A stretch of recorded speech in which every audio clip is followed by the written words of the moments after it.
right. So thank you everyone for attending today's Foxconn Quantum Computing Seminar.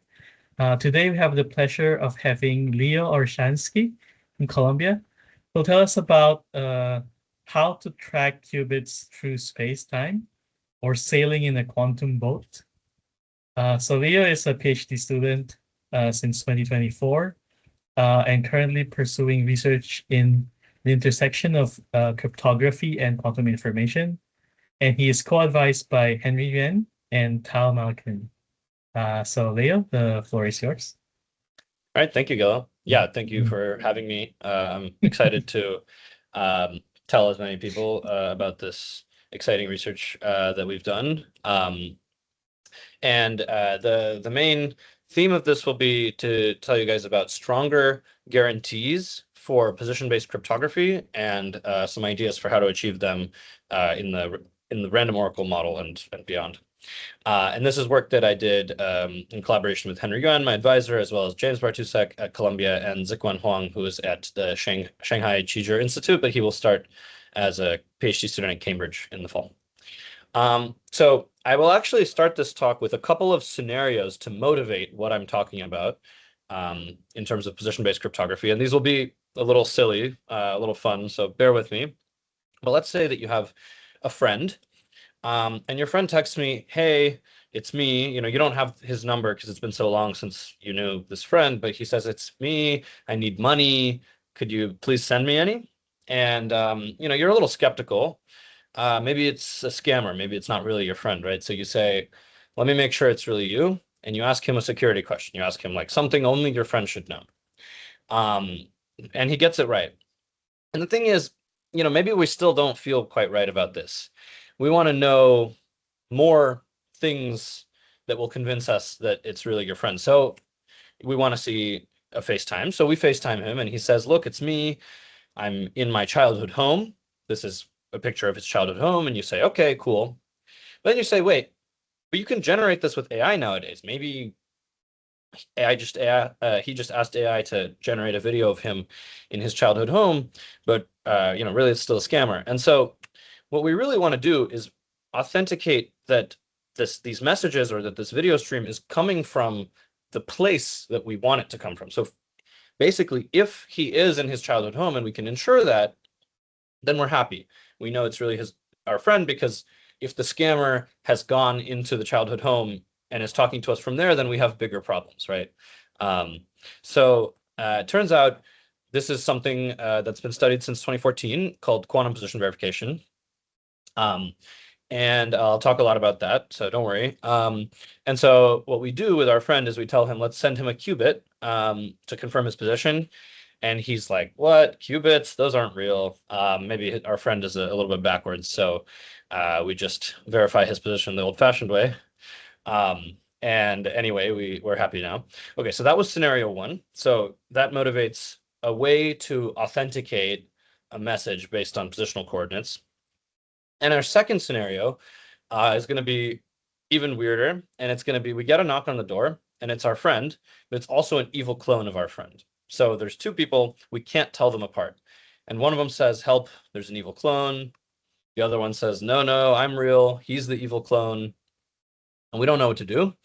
And so we get thinking, what actually could distinguish two identical things? Let's say they have the same, you know, appearance, the same knowledge even, but really they have different histories. One of them came from birth and lived his whole life and now he's here. The other one came from a factory where they cloned somebody and then came straight here. And so what we want to do is we want to know, where were you on some night, you know, on the where both of us know what happened? And say they have the same knowledge. They both know exactly where they should say that they were at this point in time, but you want them to prove it. So can they produce some proof that they were in a given position at a given time in the past?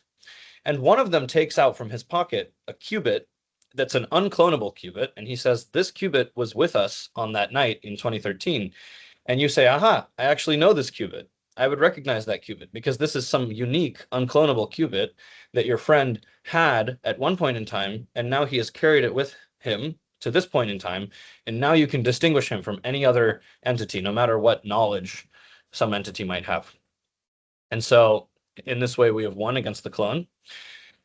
So, okay, I promise that's it with the silly scenarios, but this talk is going to be about solving these scenarios, and I claim that everything that's previously been established in position-based crypto is slightly insufficient to solve each of these in different ways, and I'll go into that. So this work will be strengthening those position-based guarantees. First, I'll talk about what is all this, what is this position-based cryptography. Then I'll introduce our strengthening, which is called quantum localization. One type of localization is going to be entanglement localization, so I'll talk about that and a construction of it, and how that lets us achieve trajectory verification. Trajectory verification will be what helps us take a qubit that was there one day and identify the same qubit in another place a different day, sort of verifying that it took a certain trajectory in space. And then finally, I'll say a quick word about functionality localization, which is another thing that we that a good chunk of our paper is on, but that there's not enough time to go into detail on. Okay, so first, position-based cryptography. So the point is there's kind of a difference between what you know, which is classically how we identify people on the internet, say, like you can log in to your bank as long as you have the secret knowledge of your password, or you can sign a message with your certificate as long as you have the secret knowledge of your private key. But maybe we want to switch from that to a different kind of credential, which is what physical access do you have? So for example, if you want to authenticate that, the president has ordered a command like, launch the missile or something, you want the physical access to be the barrier, right? Because, it's one thing to have a secret password that can be hacked, but it's another thing to be able to jump over a 30-foot tall fence and pass a bunch of people that are, aiming guns at you and something. So basically, if you have physical access, maybe that's exactly what we want to know. Or potentially, if you want to access something that's restricted by what country you're in or what jurisdiction, then we want to know not a secret piece of knowledge that you have, but exactly we want to know where you are. And this could be a more robust credential in some ways, because you can't really hack it. And so we call this position-based cryptography when we base things on this. And there's two main things that I want to highlight, which is position-based authentication first, which is what we were looking at in our first example. Like there's a message and we want to know where this message originated from. And then there's also a different one called position-based key exchange, where let's say, in fact, I want to send a secret message and I only want to communicate with whoever is in some certain location. So there's a secure military base and I want to send a message that can only be decrypted from this military base. And both of these, it turns out, can be enabled by a simpler thing called, I already mentioned, quantum position verification, where all we want to do is just have some verifier interacting with a prover, and we accept if the prover is at a given location, and we reject if the prover is not at a given location. And again, so this turns out this implies position-based authentication, and then with position-based authentication, you can have an authenticated classical channel with which to run quantum key distribution. So that's our framework of position-based cryptography. So now I'll go into the kinds of protocols that actually make this possible. So this will be a basic position verification protocol. We have two verifiers. Let's say there's a line in space, so a one-dimensional line. One verifier is on one side and the other is on the other side, and the prover is somewhere in the middle, and the prover claims to be at location L. And so we send two challenges from each one challenge from each verifier that travels at light speed and arrives at the middle at some exact time simultaneously. And let's also assume that the prover can do some simple computation instantly on this message. And once he does this, he responds instantly. And using light speed timings, we should be able to determine that if the prover was at this location, he could respond. And if not, one of them must have one of the messages has to be delayed, right? Because if he's too far to the left, he won't be able to respond to the right prover on time, and vice versa. So we seem to be happy with this. But what if there are two colluding spoofers? So if the adversary is actually divided like this, and neither of them is at the correct location, what they can do is they can copy the challenges and forward them to each other. And now, unfortunately, they can compute exactly what the honest prover would do, just in time. So they always break the scheme this way. And it turns out actually all classical schemes like this are insecure because of this attack, but clearly there's a reason that we're talking about this as quantum position verification. Quantum position verification is when the messages that the challenges that the verifiers send are partially quantum. So by the way, this diagram, I want to clarify, this is space-time. So space is on the x-axis. This one-dimensional line is on the x-axis, and time goes upwards. So when a message is diagonal, that's just light speed sending of the message. And as we can see, the verifier is there are two classical strings, x and y, that are sent by the left and the right verifier respectively. And then there's also an EPR pair, one half of which is being sent to the prover. And this protocol is going to be called the purified FBB84 protocol for anyone who would have heard about this before. The prover's job will be to compute first theta, some classical message or some classical string theta equals f of xy, where f is some fixed known function and x and y are these classical strings that came as the input. And then he will measure the EPR half, this qubit, in the theta basis and receive some measurement outcome B and broadcast it. Then the left verifier can verify that this was the correct measurement outcome by measuring her half in the f of xy basis. And this is a pretty good position verification scheme, because when the attackers try to do the sort of spoofing attack, they're met with a challenge, which is what do they do with this qubit? If they send it to the right,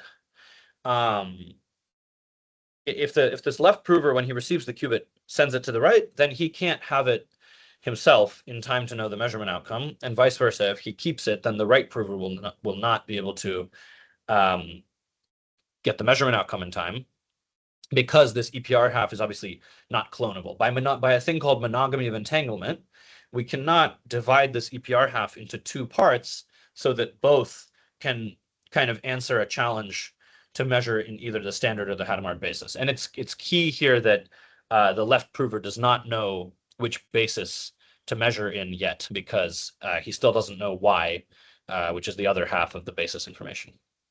Now, one caveat is that actually, if the two spoofers share entanglement prior to the start of the protocol, so if they additionally have entanglement, they can do a teleporting attack and actually break any scheme. However, they need a lot of entanglement, or at least we think they need a lot of entanglement. If they have 2 to the n qubits of entanglement, they can do it.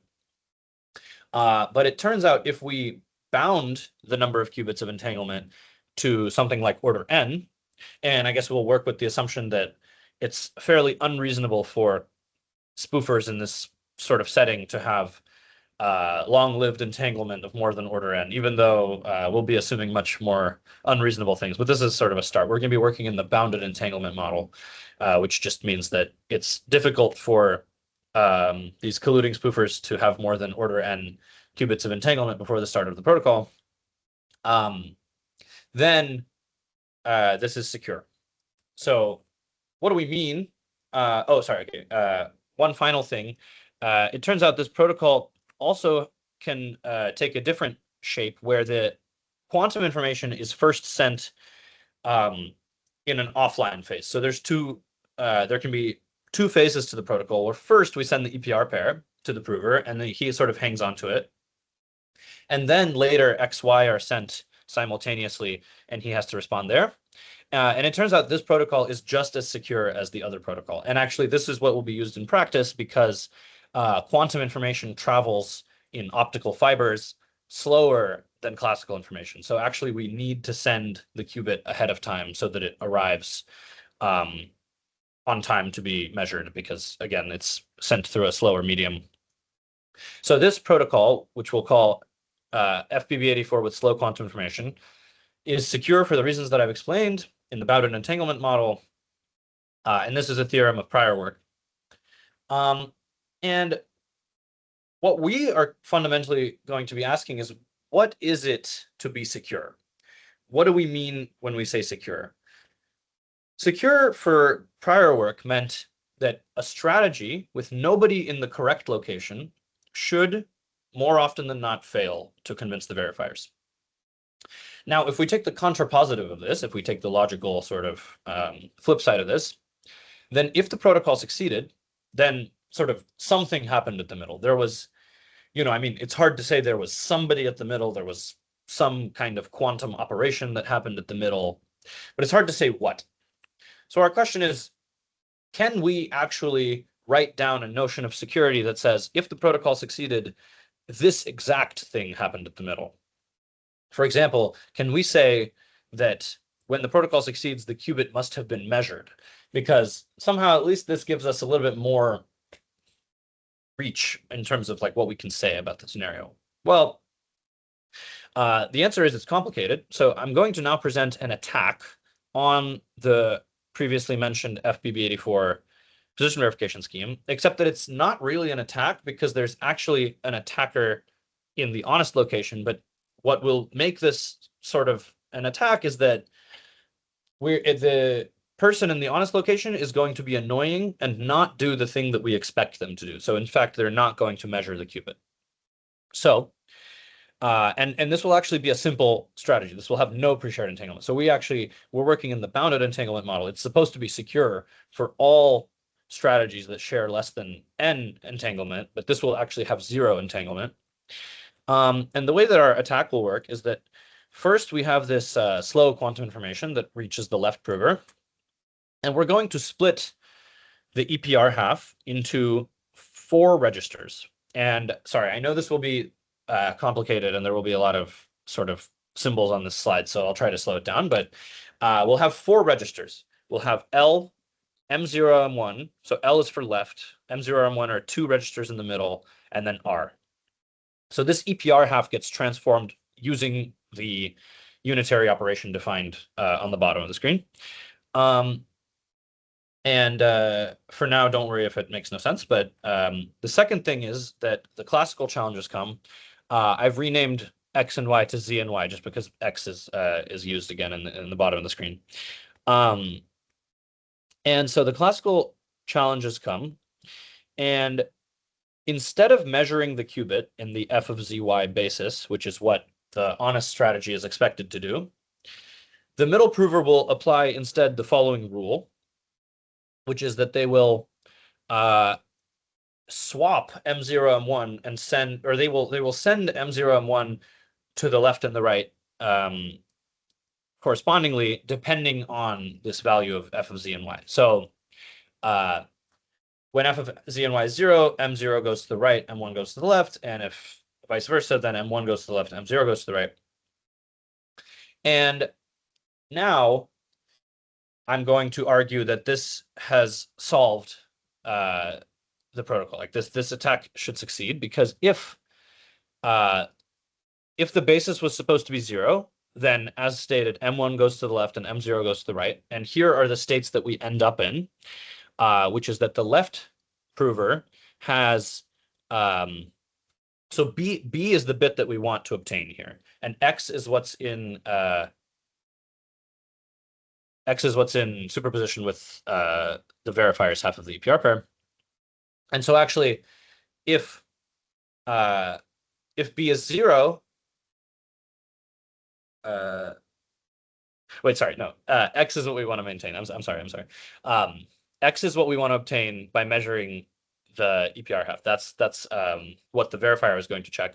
So in the standard basis, if our basis is the standard basis, then measuring these left side and right side respectively, we would get either 0, 1 or 1, 0, and the same thing on the other side. And so the parity will tell us whether X is 0 or 1, right? Even parity when X equals 0, and odd parity when X equals 1. So, okay, this might be too confusing to stare at, but I'll next show that in the Hadamard basis, we get a similar thing, which is that now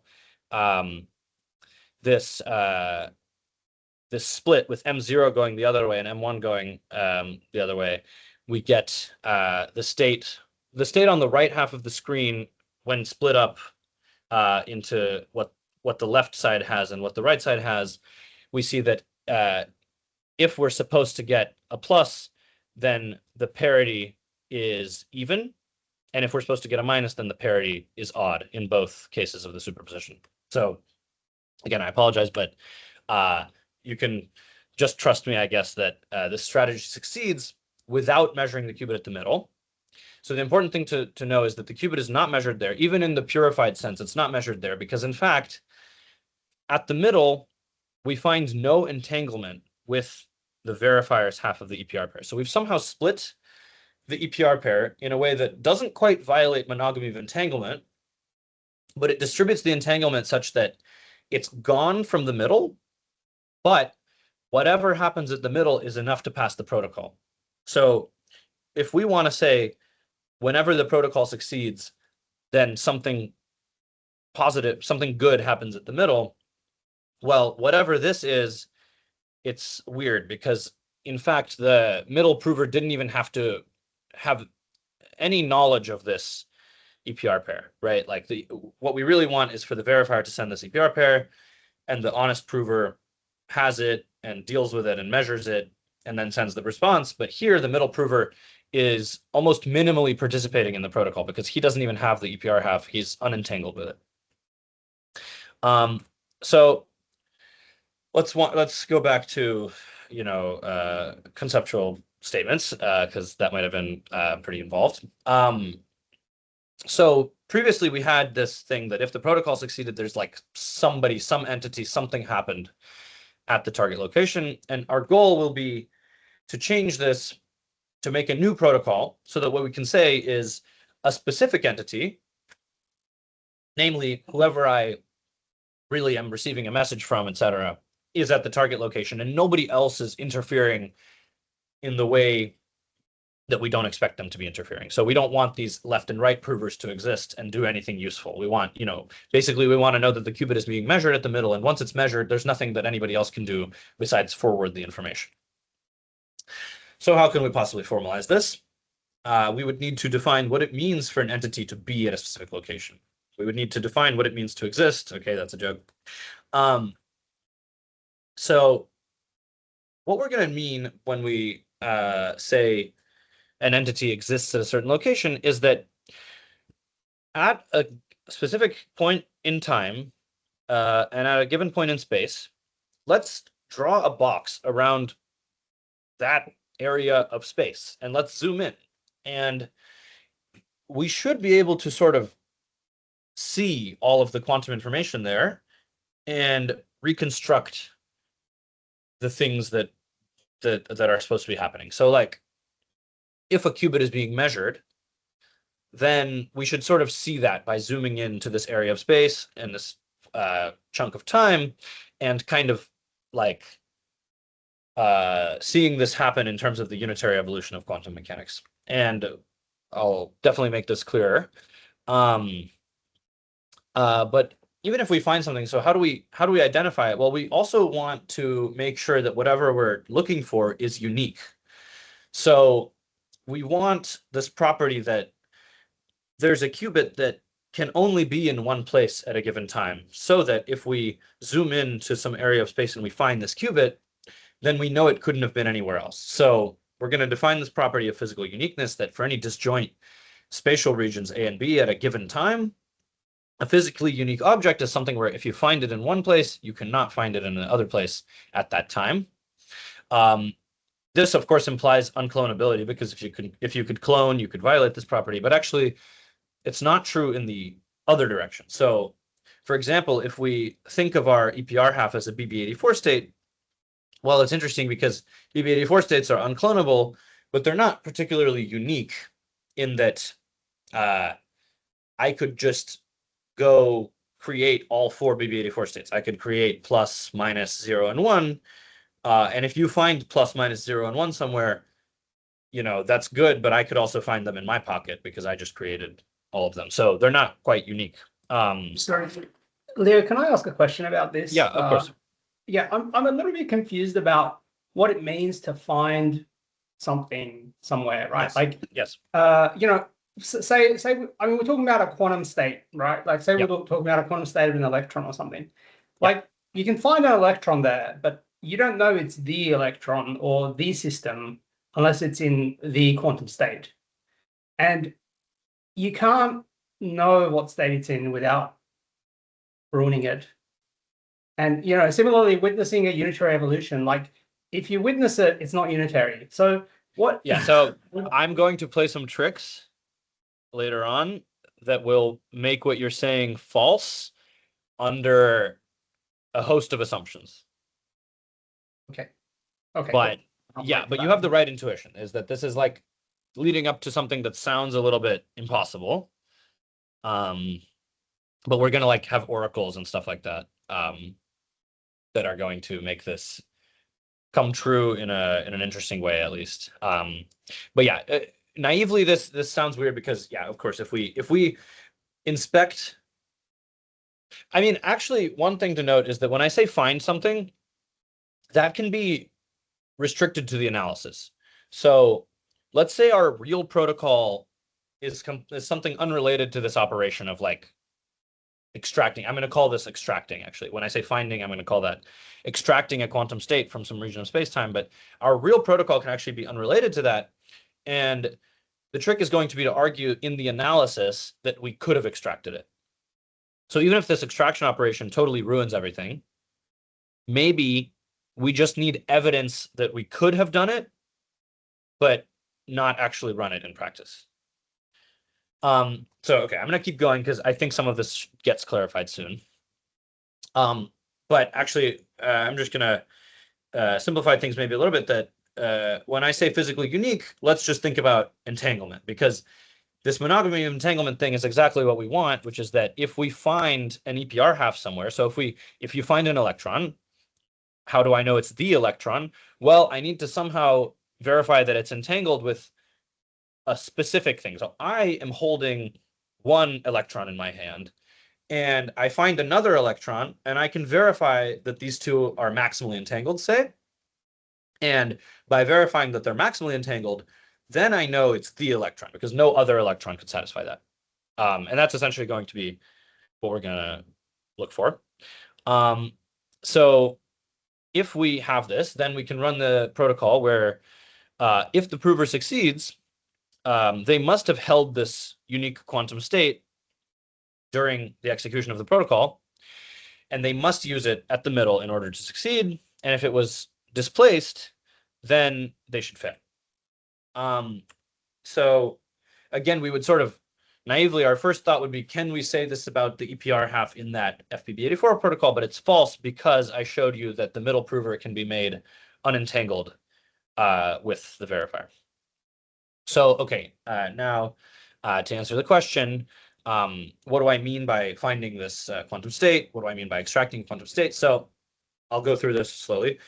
If we take a region of space at a fixed time, and we have some state that we're looking for, we say we can sort of extract it if there exists a physical operation, just some, not necessarily unitary, but some, CPTP map that we call the extractor, that takes everything in this region, the state on all of the registers within this region, which, we can argue is well defined up to some, precision. But let's say we can, in the analysis at least, zoom in and take all of the registers in a certain region and imagine all physical maps that we can run on them.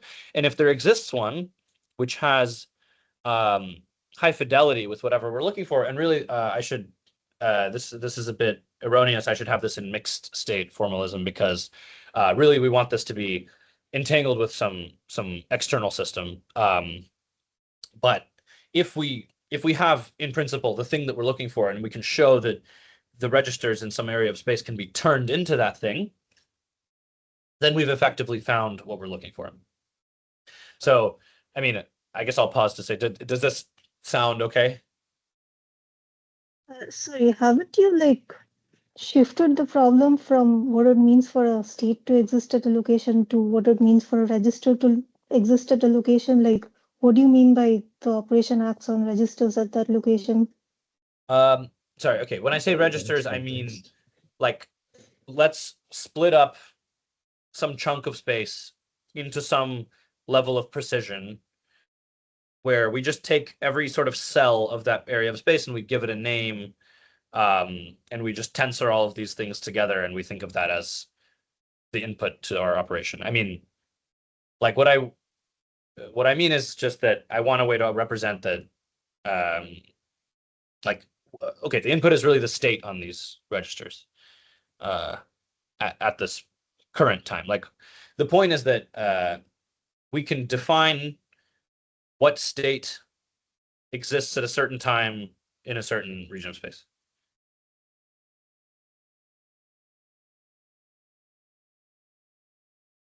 Okay, I don't get how this is not circular.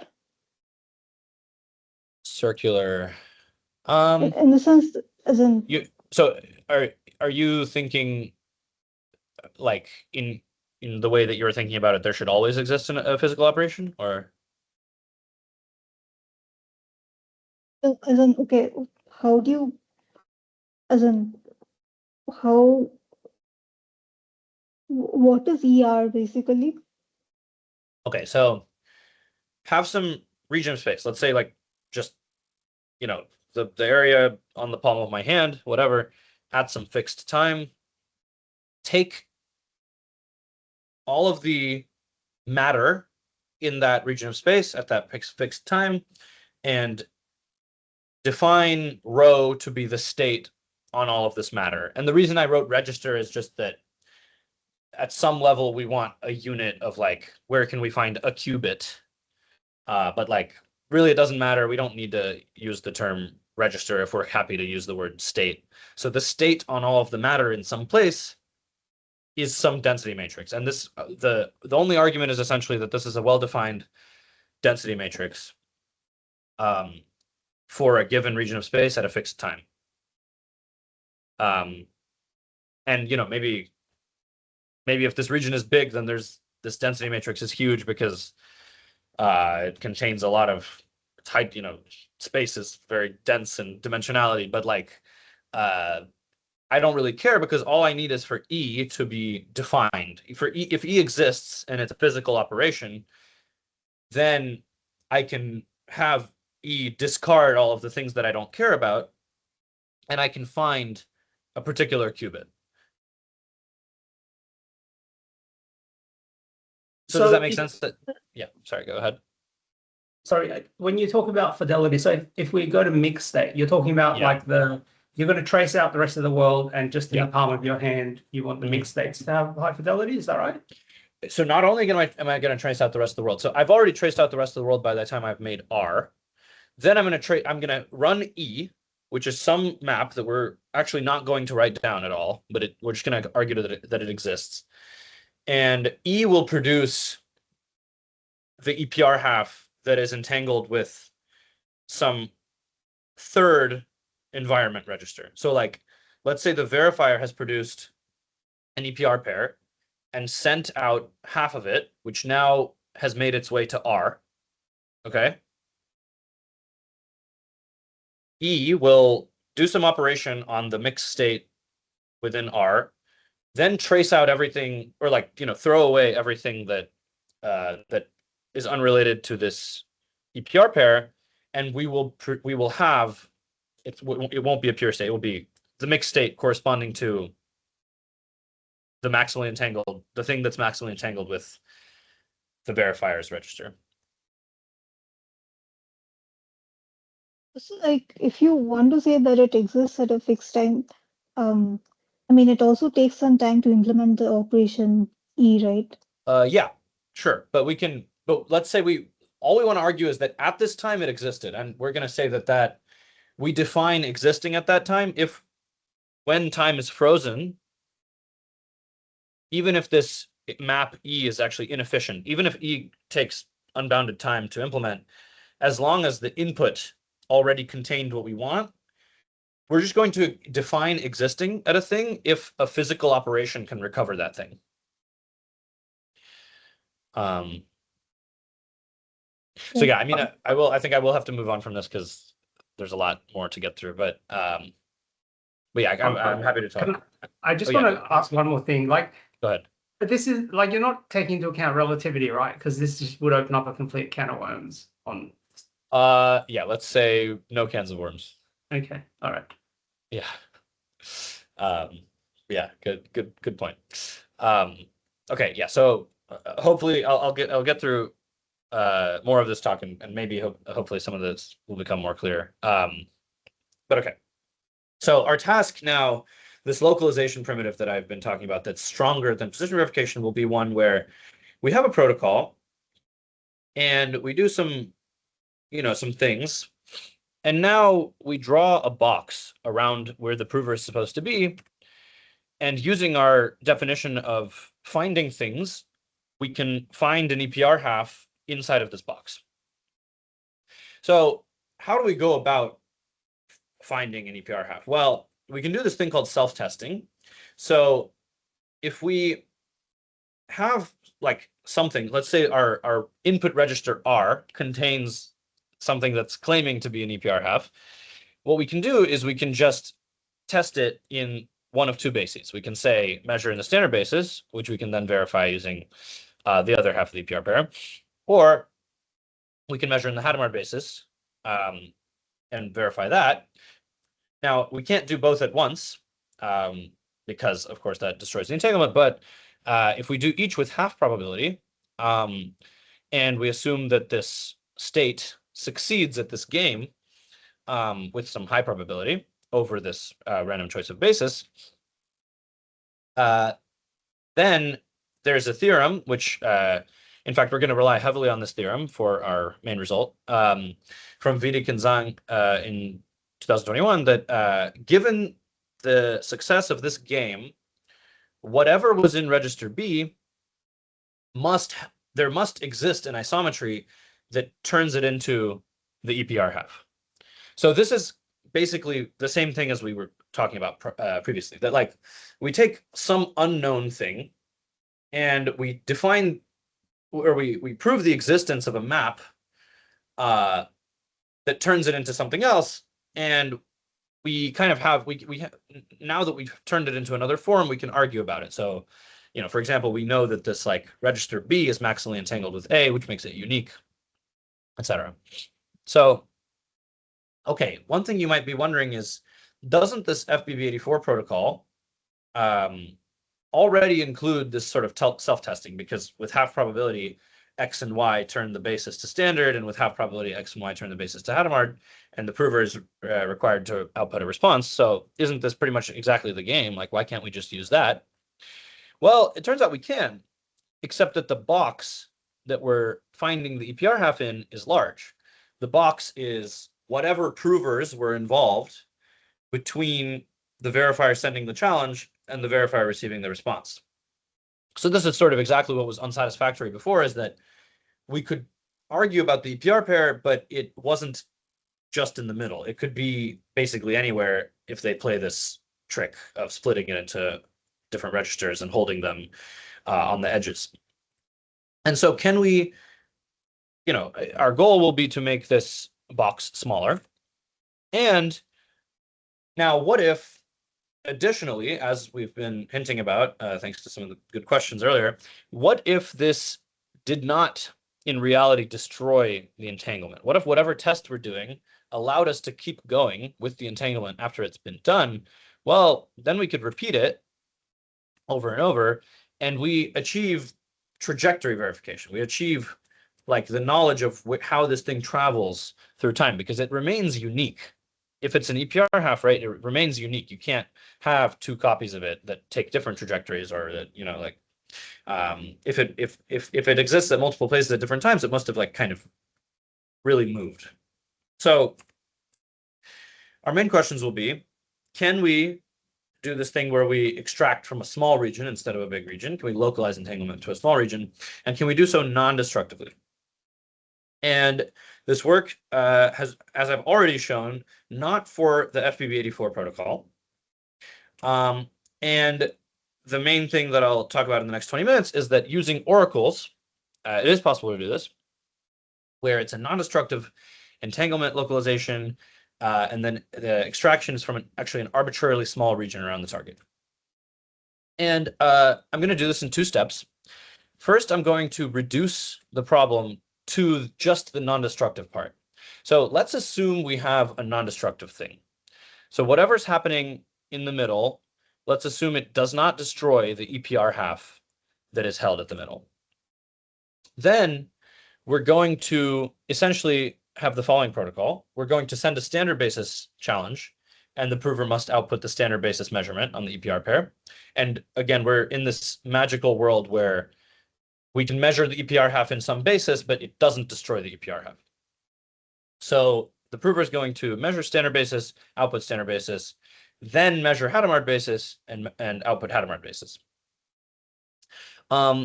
And by doing this, how does this help? Well, let's go back to our attack, our quote unquote attack on FBBD4, where all the middle prover did was sort of either swap the registers in one direction or swap them in the other direction.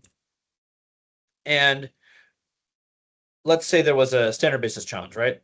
So the prover sent M1 to the left and M0 to the right, as I talked about before. This is actually what has happened is a copy in the standard basis. And we can argue that this is essentially a committal decision in the sense that if we then query the prover for a Hadamard basis challenge, there's nothing better that the prover can do than to ask these left and right provers to send all of their information back and then measure in the Hadamard basis. Because once you've copied in the standard basis, you cannot possibly have any of this Hadamard basis remaining. And this is, we can prove this by monogamy of entanglement. And now all we have to do is sort of require the Hadamard basis challenge to the Hadamard basis response to come instantly. And once we do this, we are shrinking the size of the box. Like, if using monogamy of entanglement, we can prove that if the prover can successfully respond to both a standard and a Hadamard basis measurement, again, in this magical world where we've already solved the non-destructive problem, where we know that we can just ask for whatever, as many measurements as we want on this EPR half and it stays an EPR half, then we can shrink the box over and over again. We can send these challenges closer and closer together, and now we have an arbitrarily small region from which we extract. And it all still reduces actually to the same self-testing game of Vidic and Zhang, but in a way that I'm not going to give the reduction, but just to note that it still follows all from the same principles, but given this non-destructive thing, we can sort of do them both in reality. Okay, so now I will describe, so now that we've reduced the problem to this non-destructive entanglement testing, I will describe how we do the non-destructive entanglement testing. So we have this self-test, which with half probability does standard basis and with half probability does Hadamard basis. And this is, of course, destructive because once you measure, you measure. So we're going to do a couple transformations. First, we're going to talk about adding decoy qubits. So let's say we have this EPR half. And let's say we add a bunch of other qubits, which are random EB84 states. Some of them are in the standard basis already, 1 and 0. Some of them are in the Hadamard basis. I've made them both plus. And furthermore, let's say we permute them randomly in a way that the prover doesn't know. So the verifier has prepared this state and has sort of embedded an EPR half into one of the qubits, but the rest of them are just random BB84. And now we can perform the following test. So we want to verify the presence of this entanglement. So we're going to randomly give challenges of the following form. Measure qubit X in the standard basis. So measure qubit 3 in the standard basis. Well, that's actually not one of our entangled qubits. So this is a non-destructive measurement. And we can verify that it's right just because we remember how it was prepared. We can measure the Hadamard qubit, etc. And then finally, another thing we could do is measure our entangled qubit. This does destroy the entanglement. And still we can check that this is right. So some of these tests are non-destructive and some of them are destructive. But crucially, the prover cannot tell which one we are doing because the prover was just given all these qubits as a mix, the prover doesn't know the permutation that was given to assign the entanglement to one of the qubits. And so he cannot tell whether a test is destructive or non-destructive. And all we need to do then is to run the non-destructive test, but argue that in the analysis, we could sort of, in a hybrid, we can swap the test for a destructive test, and thereby, since it's indistinguishable, the prover still must pass. If they passed, they must still pass in this hybrid. And in this hybrid, we have destroyed the entanglement, and we can recover it using our self-testing extraction theorem. This is well and good. So this is almost good enough, essentially, except that this is single use, because actually, if we do this several times, then the prover can just say, oh, wait, well, you have me measuring qubits 1, 2, 3, and 5, but you're suspiciously avoiding 4. And so now I know which one is the entanglement, and I can separate them, and I can throw it away and stuff like that. But we're going to have a solution for that too. So let's take our state. Let's actually permute it back so that the entanglement is in a fixed position, and we have entanglement followed by standard, followed by Hadamard. We're actually going to add a qubit to the entangled state so that we have an equal split. We have a 3 sort of chunk state. Some of the qubits are maximally entangled with the verifier. Some of the qubits are in the standard basis, and some of them are in the Hadamard basis. And we're going to say we have 3 n of these, where each one is sort of n. We're going to say that the classical qubits are in a string called S, and the Hadamard qubits are in a string called Z, where then we just think of Hadamard as being applied to them. And of course, the maximally entangled state is this superposition of XX. And we're going to apply some transformations. So here's the description of our state, where, again, maximally entangled, then Hadamard, which is, in the normal way, and then standard. We're going to randomly sample a change of basis matrix in F2 to the n, in F2, which will act on all 3 n qubits. So this is just going to be some matrix. We can think of this actually as applying a random C0 circuit to the state. And this is going to be some matrix where we're going to think about the subspaces spanned by the columns of this matrix. So let's say the first n columns are spanned by subspace S, and the first 2 n columns are spanned by subspace T. So then the middle 2 are everything that's in T but not in S, and the final 2 are whatever's not in T. We're going to call this U-shift, and we're going to apply it to the qubits. And we end up with this state where essentially we've now hidden from the prover in a way that's beyond just permutation. So first we tried hiding from the prover by permuting the qubits so that he doesn't know which one is the true entanglement. Now we've actually spread the entanglement. So now actually all of the qubits are entangled with each other, and we've spread out the part that is entangled with the verifier over some hidden subspace of F2 to the n. And so, yeah, I guess I don't have too much time to pause on these slides, but essentially without knowing U-shift and U and V, which are the transformed offsets in the standard and Hadamard basis respectively. So on the bottom right here, you can see V is the classical string S transformed by U-shift. So essentially like the first n columns of U-shift act on this classical offset S to produce V, and the last n columns act on the offset Z to produce the offset U. And now, without knowing these secret offsets, the entanglement has been hidden. So there's actually we can prove that computationally there's no transformation that the prover can efficiently do to like split this back into the standard, the entangled, and the Hadamard parts. And now, additionally, we can do a test. So we can now test. We can just measure this register, and we can say is it in the coset T plus V? So this is essentially just verifying that the standard basis information is still there. And this includes a test on the entangled part. But the beauty is this is actually a non-destructive test. As like this should always be true. And so the state will remain intact. And we can do this in the Hadamard basis as well by just applying Hadamard to, there's a typo, it should be Hadamard to the 3n, applying Hadamard to every qubit, and now testing the Hadamard basis offset by sort of measuring this state and saying, is the register in the correct coset with respect to the Hadamard offset u? And this is essentially just applying the same kind of logic as coset states. And I'm going to really briefly flash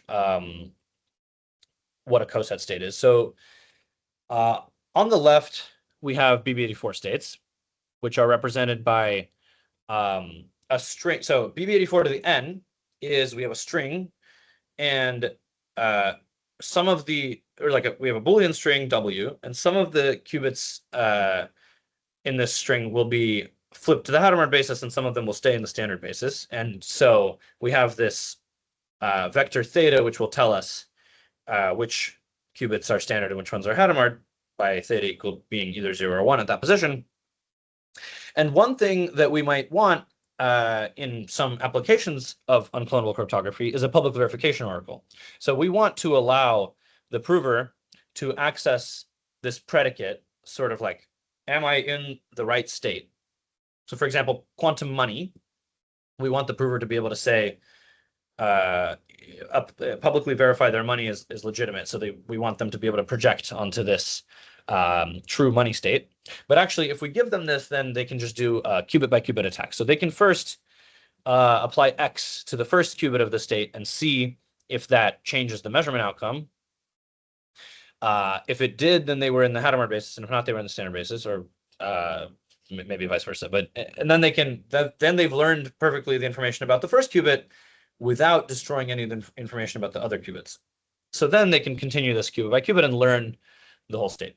So the solution to this is to introduce what's called coset states by doing this change of basis matrix, essentially as I stated on the last slide. And now your information is transformed into a way that all the qubits are entangled with each other, and you can't check anything qubit by qubit. All the information that's relevant is sort of encoded in a subspace information, which is hidden from, which is not learnable just given one copy of the state. So we can actually have these public verification oracles that project onto the correct state, which gives us public key quantum money immediately. And there's also this important monogamy of entanglement protocol that is a property, sorry. Monogamy of entanglement, of course, has been coming up a lot in this talk because it's fundamentally how we argue that that something is unique and can't be split in order to perform a certain task. And so the monogamy entanglement property will say that the coset state cannot be split into two halves, such that even given the hidden coset information, two separate provers can output a state in the primal basis and a state in the dual basis. Or sorry, a vector in the primal basis and a vector in the dual basis. And this is even true if we give out obfuscations of these oracles, but that's not going to come up, so you can feel free to ignore that. So, all right, our non-destructive entanglement test will be, by the way, this paper has a secondary title called Sailing a Quantum Boat. This is Zikwan loves these little icons, which make the verifiers register an anchor and the provers register a vessel. And so these two are linked, of course, by the chain, which is like the entanglement. So the verifier will generate this complex 3n qubit state where the standard and Hadamard qubits, it's going to be, n standard basis qubits, n Hadamard basis qubits, and n qubits which are maximally entangled with the anchor state. But they'll be shifted in this secret way by U-shift. The verifier will then give out oracles to the prover, which let it do a membership check in the primal basis. So this O of B0 S comma V is an oracle which accepts if the registers, if the state is correctly in the primal basis, and if it accepts, it also outputs this secret string B0. Otherwise, it rejects. And on the converse, the other oracle accepts if the state is in the dual basis, and rejects otherwise. And if it's in the dual basis, it gives out a different secret string B1. And now the non-destructive test of entanglement will simply be that all of this is given to the prover, and the prover must find B0 and B1, and output them back to the verifier. And the way that it does this is it first queries oracle 1 on its state and gets the secret string B0, and then Hadamards everything and queries the second oracle on this state, which should give it exactly what it wants in the dual basis. Okay, so finally, I will show you how we do trajectory verification. So we have this state, which is on the anchor and the vessel registers. Verifier keeps the anchor, the vessel goes to the prover, and these oracles are... So, okay, so yeah, actually the vessel state can come as slowly as it wants in the offline phase of the protocol. And then when we want to do trajectory verification, we send these oracles in a secret shared manner so that the prover only learns this oracle at the time that we want and produces this output B0. And same for the second Hadamard oracle. And now, just like we showed earlier, well, I guess, yeah, we can do this many times in different places. And now we can draw this box, as I showed earlier. That's a small box around the prover, arbitrarily small, in fact. And assuming, all of these things about coset states and about oracles, like in this very idealized model, which, by the way, it should be noted that this is essentially like very severe computational restrictions on the prover. We're essentially giving out like obfuscated circuits that implement some secret oracle thing, and we argue that the prover cannot break the obfuscation, and then furthermore cannot query too many times. And so this lets us do trajectory verification. And then finally, I will mention a thing called functionality localization, which will be a different protocol, which I haven't covered anything about, but this will be this will involve finding not a state, but actually a function-like state, which lets us, so we run some protocol, we zoom in on whatever happens, and now we get a function-like state, which we can run on any input and produce an output, f of x. And if people know the notion of quantum copy protection, then we can localize a copy protected state to essentially like localize an entire functionality. So if we have a copy protected functionality, like for example, some copy protected signature scheme, then we can, we know by copy protection that if we find it in one place, it cannot exist at any other place. And so if we run a protocol that finds it in one place, and then simultaneously we have a signature that originated or that was broadcast to us at a specific time with, say, some random challenge that we also know arrived at a specific time, then we sort of have position-based authentication here, which is stronger in the sense that we know exactly what's happening at the middle. Okay, so this is, I think I'm sort of running over time. So the open questions here are, in what sense can we remove oracles? And in one sense, we should not be able to, because some of this is kind of flagrantly impossible in the plain model, but maybe we can get away with certain relaxations. Another thing is privacy. There's some sort of unrelated lines of work that I've been involved in with giving the prover the power to hide what location they're answering from. And a big thing that we're actually thinking about, maybe in the shorter term, is can we reduce the amount of quantum communication that needs to happen and replace it with classical communication, which of course is much more practical. Yeah, and so that's it. Thanks, everyone. Happy to take questions if there's time. I have time, yeah. All right. Thank you very much. Yeah, I think you're running kind of like late in the timing, so maybe quick 1 to 2 questions or remarks. Yeah, so if you have some, please feel free to unmute yourself.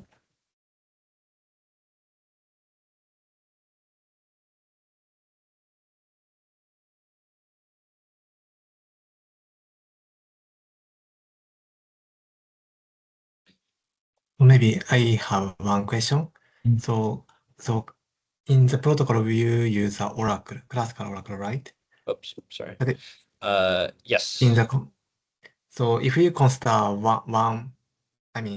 so the Oracle, the usage of Oracle is for multiple verification, right? If we consider verification for just single round, Uh-huh. can you remove that? Um, Do you consider that? you mean can we avoid an oracle if the goal is just to do it for a single round? Yes. Um, in some sense, yes. I mean, so again, like the point of the oracle is to allow this non-destructiveness. If we're okay with destroying the state, then we can actually replace the oracle with just requesting a measurement. Yeah, I believe. Maybe if we consider Well, a priori bounded polynomial time query. yeah, but so okay, so I think so. The most candidate thing is to replace it with IO. And yeah, so we're still looking into whether we can replace it with IO and consider polytime attackers. Mhm. Yeah, I'm not sure for one round. Of course, it should be easier. So yeah, I'm not exactly sure. But I see. some things could just be replaced with like requiring a measurement and not having any sort of oracle. Yeah. I see. Thank you.